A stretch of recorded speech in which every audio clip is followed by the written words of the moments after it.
version of events. Okay, my name is Nick, and I'm arguing that Achilles should be in charge. Achilles trumps Agamemnon in various heroic actions throughout history. It seems Agamemnon is in a rage during the course of the Iliad, especially when he's stealing his associates' women as sex slaves or dishonoring mortals and immortals. Agamemnon was a pessimistic character with a bad ethos, which proved that Achilles was a more honorable leader. Someone with a good ethos over bad ethos obviously deserves to be in charge. Even Agamemnon's people disagreed with the fact that he refused to return Chryseis' daughter Chryseis to her arms-ring father. Agamemnon had no right to dishonor Achilles. Achilles voluntarily offered to help Agamemnon in his travels. During these travels, Achilles tried giving Agamemnon a helpful piece of advice, as any great leader should. The advice was to peacefully return Chryseis' daughter in order to keep her father in God's contempt. Unnecessarily, this attempt to help caused Agamemnon to dishonor his fellow friend Achilles. Achilles wished out loud even that he and Agamemnon had never quarreled, even after Agamemnon forcefully took Chryseis. His forgiveness after being dishonored indicates he is the best man. Achilles was by far the greatest warrior of his time. Even the mortals knew this hero meant no joke when it came to time of battle. Ulysses was a very honorable warrior as well, and admitted he looked up to Achilles. Ulysses answered, "Achilles, son of Peleus, mightiest of all the Achaeans, in battle you are better than I, and that more than a little. But in the course I am much before you, for I am older and of greater knowledge." And that's from Iliad, book 19. In this quote, a great warrior tells Achilles he is a more extraordinary warrior by a long shot. Although he and his people were outnumbered by Agamemnon's people, Achilles was indeed a far more elite warrior. With a greater amount of soldiers, Achilles would have been more invincible than he already was. The hero proved his invincibility while easily taking over Troy. The Trojans had no chance of stopping the successful Achilles. Not only did he defeat some of the best leaders in history of his time, but he also defeated the entire river.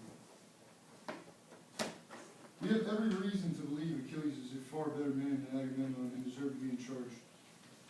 Achilles proved he had pride in his life. He built up a great reputation throughout his life, while Agamemnon destroyed his reputation with his arrogance. Achilles could have easily defeated Agamemnon in battle, but he chose to be mature and spare Agamemnon's life. By reading intently, we discover Achilles was a better man, while Agamemnon was an evil traitor.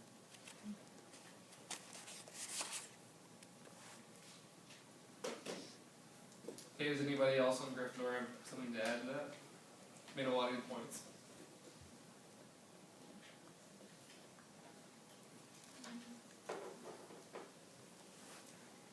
No, he summed it all up, huh? Okay, yeah, don't lose your thunder. Does anybody else have a point they'd like to add to re-emphasize what he said? All good? Alrighty. Let's move on to our next topic then. Okay, I'm arguing that this is a case of property.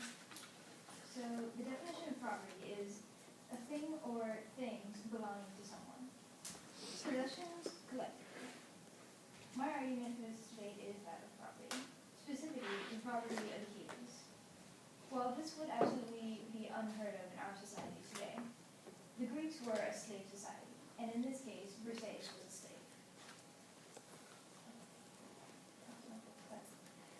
Not only was she a slave because she was taken as a prize of battle, but also because she was born. She rightfully belonged to Achilles for his glory in battle. For Agamemnon to try and take away his slave would be to strip Achilles not only of his property, but also of his honor. This is a quote from Agamemnon. "Go," said he, "to the tent of Achilles, son of Peleus. Take Briseis by the hand and bring her hither. If he will not give her, I shall come with others and take her, which will press him harder." Iliad, book 1. Agamemnon is practically declaring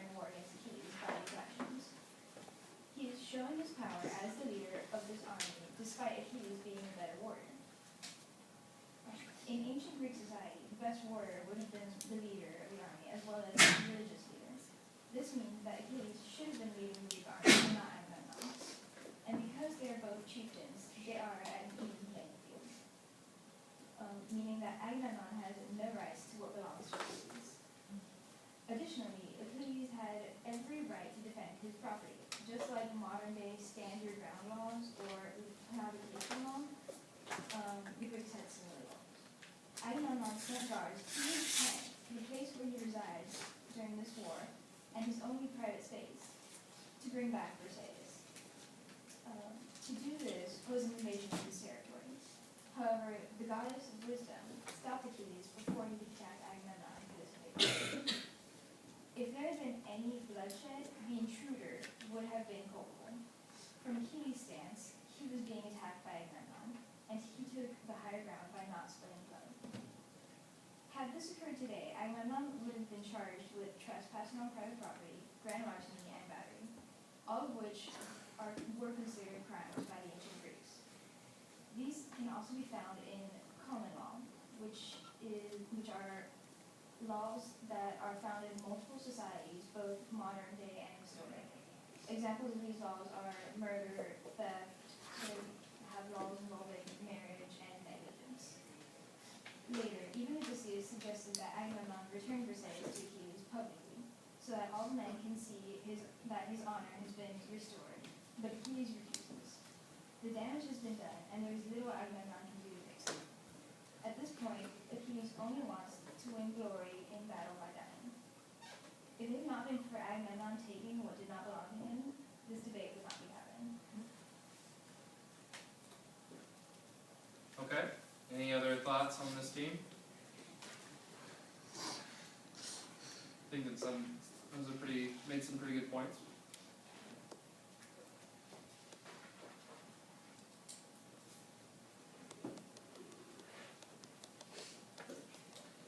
Okay, well with that, let's move on to our next debate topic. Hi, I'm Thomas, and I'm give this girl therefore to the god, and if ever Jove grants us to sacrifice Troy, we will requite you 3 and 4-fold. This is a quote from the great Achilles, who generously offers Agamemnon another prize once the city of Troy is taken. Agamemnon, however, rudely threatens to take away Achilles' prize, Briseis. Achilles offers Agamemnon compensation, and all he does is take away Briseis from Achilles. The Greeks stand for honor and integrity, and Agamemnon completely embarrasses Achilles by taking away Briseis. Therefore, Achilles is not at fault for sitting the war out in any way. If anything, Agamemnon is proving that he is not the right man to rule the Greeks, because he is willing to embarrass his best warrior in Achilles. Most noble son of Atreus, covetous beyond all mankind, how shall the Achaeans find you another prize? We have no common store from which to take one. Those we took from the cities have been awarded. We cannot disallow the awards that have been made already. All that Achilles is trying to do is offer some type of solution to Agamemnon for his loss. Achilles is not being unfair by any means because he is stating the facts. Why should another man lose his prize because of the loss of one man's prize? All the men who are awarded a prize fought the same way Agamemnon did. They all fought and earned their prize, therefore it is Agamemnon's fault that he is losing this girl, no one else's. Also, Achilles is reiterating the fact that the Achaeans are willing to find the proclaimed king another prize, even though he is not the true king of all of Greece. From my perspective, I believe that Agamemnon is becoming too power-hungry. Achilles is just trying to make a fair solution to this whole matter, but Agamemnon refuses to let this go down without Achilles being completely embarrassed and ashamed. As a result, Achilles is the one who is completely justified in this situation, and Agamemnon is wrong. Achilles generously gives compensation to Agamemnon, but that is quickly turned down, and Achilles is brought to shame. Achilles is a man of his word, and would have glorified Agamemnon with multiple prizes if he had just been a man of integrity and allowed Achilles to take the city of Troy. Agamemnon goes against the honor and integrity code of the Greeks and shamed Achilles by taking Briseis away, a prize that he rightfully won. In Book 19, Achilles says that he wishes this had never happened, showing that he is trying to mend things with Agamemnon. The term might is right is not a good way for a society to work, and that is exactly how Agamemnon works things, and he is wrong by doing this. Even the great Odysseus suggests that Achilles' honor needs to be restored in the public eye by exchanging the gifts in public. Therefore, this final act by Agamemnon truly shows that he was wrong, because the cycle comes back around and Achilles' honor is restored in the eye of the public.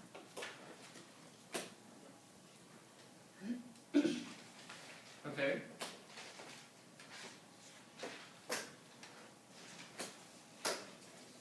Do we have anything else to add on Team Gryffindor?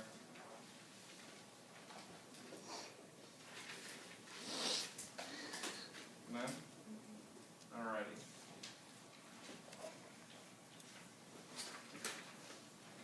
Let's go ahead and move on to the next one then. My name is Jasmine.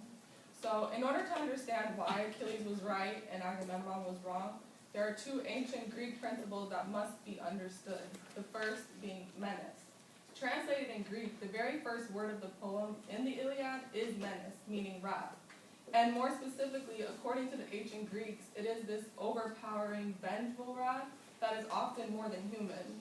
This almost supernatural, intense form of what we know as anger is at the very center of this Homeric epic. The opening line of the poem says, "Sing, O goddess, the anger of Achilles, son of Peleus, that brought countless ills upon the Achaeans." And as we know, this is Homer's way of stating the theme of the epic, as many have suggested. But it is also a way of foreshadowing the events that come, as he states that this anger or menace that Achilles has is what brings great tragedy towards the Greeks. The question now arises, why is Achilles so angry? The reason why Agamemnon is wrong and Achilles is right can easily be shown within Book 1 of the Iliad. Agamemnon is doing things to slight Achilles' honor or reputation, and this brings forth the second ancient Greek principle that must be understood, called kleos. This idea of kleos was extremely important in ancient Greek society. It means glory, often implying fame and immortality in the memory of others, achieved as a result of one's acts of excellence meriting honor. According to the epic, Achilles is given a woman named Briseis, and Agamemnon is given a woman as well, as we know, named Chryseis, as their spoils of war. However, Chryseis is sent back to her homeland because her father was a priest of the god Apollo, and when she became Agamemnon's sex slave, her father prayed to Apollo, who becomes angered, putting more wrath, more menace added to the pot, and sends plague to sicken the Greek soldiers. Here's where it can be proven that Agamemnon is wrong, because he now does not have reward. He takes Briseis as his own, quite literally steals her from Achilles for the entire Greek army to see. He states, "Still, I will give her up if I must, for I would have the people live, not die."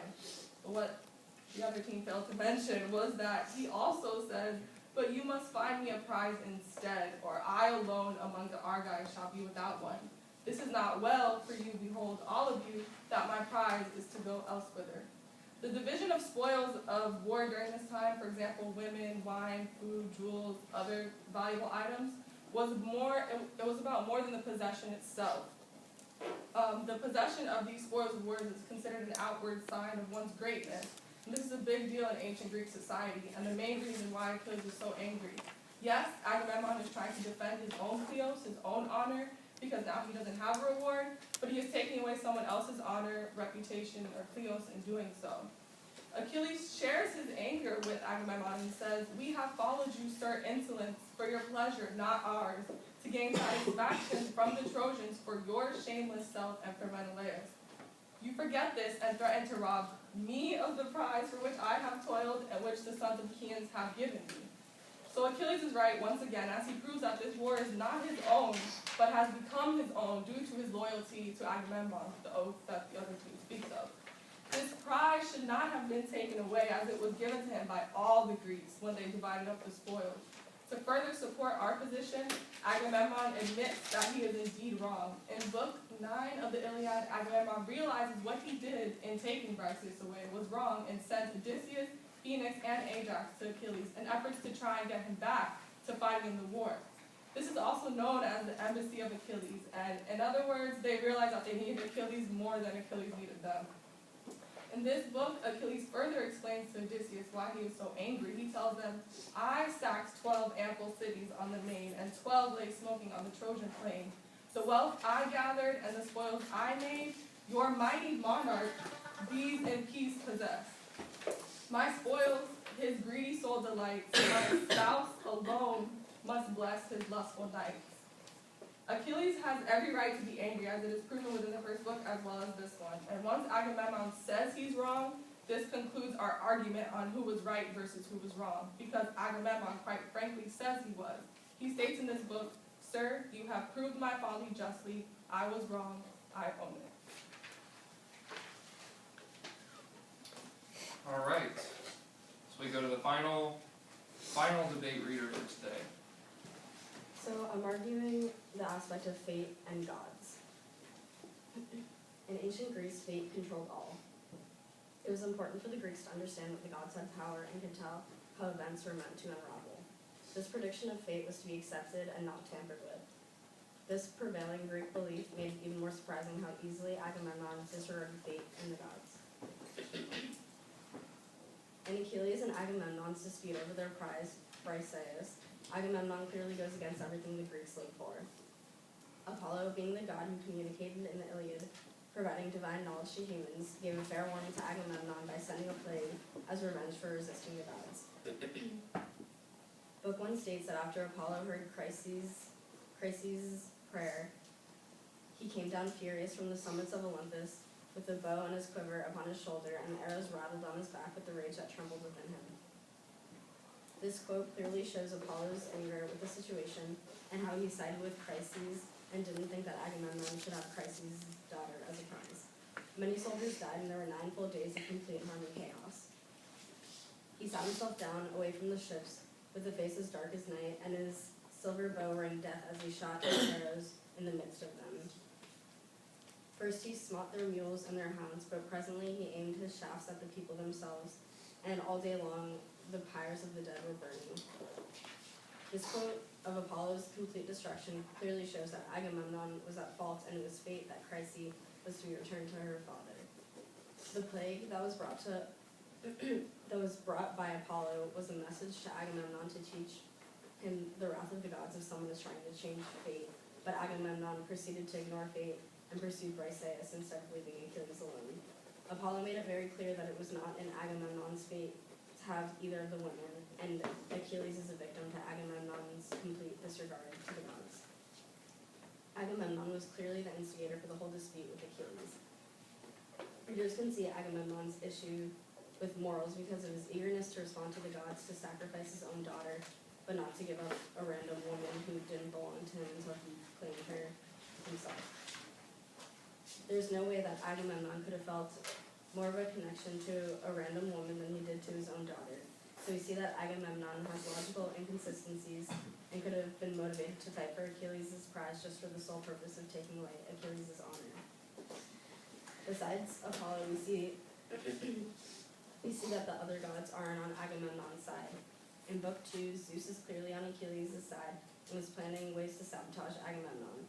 It states that now the other gods and the armed warriors on the plain slept soundly, but Jove, Zeus, was wakeful, for he was thinking how to do honor to Achilles, and destroyed much of the people at the ships of the Achaeans. Even the goddess of wisdom told Achilles he would get his revenge, showing that she too was on his side. Clearly, Zeus had the best intentions for Achilles and not for Agamemnon because of his wrongdoings. The book states Zeus decided to send a line journey to King Agamemnon. The book says, so he called one to him and said to it, line dream, go to the ships of the Achaeans, into the tent of Agamemnon, and say, get the Achaeans instantly under arms, for he shall take Troy. This dream shows that Zeus was in favor of Agamemnon's downfall, and fate was not in his favor, and in ancient Greece, the gods' opinions are what matter the most. The gods sent Agamemnon multiple obvious signs that fate was not in his favor and to let it go, but the fact that Agamemnon ignored the signs showed that he is at fault. Timing. Okay, so that concludes our first round of debates. Now the teams are going to huddle up for 5 minutes and discuss possible rebuttals. Each team member will be given the opportunity to rebuttal the argument of the opposing team, and then we'll do 1 minute each.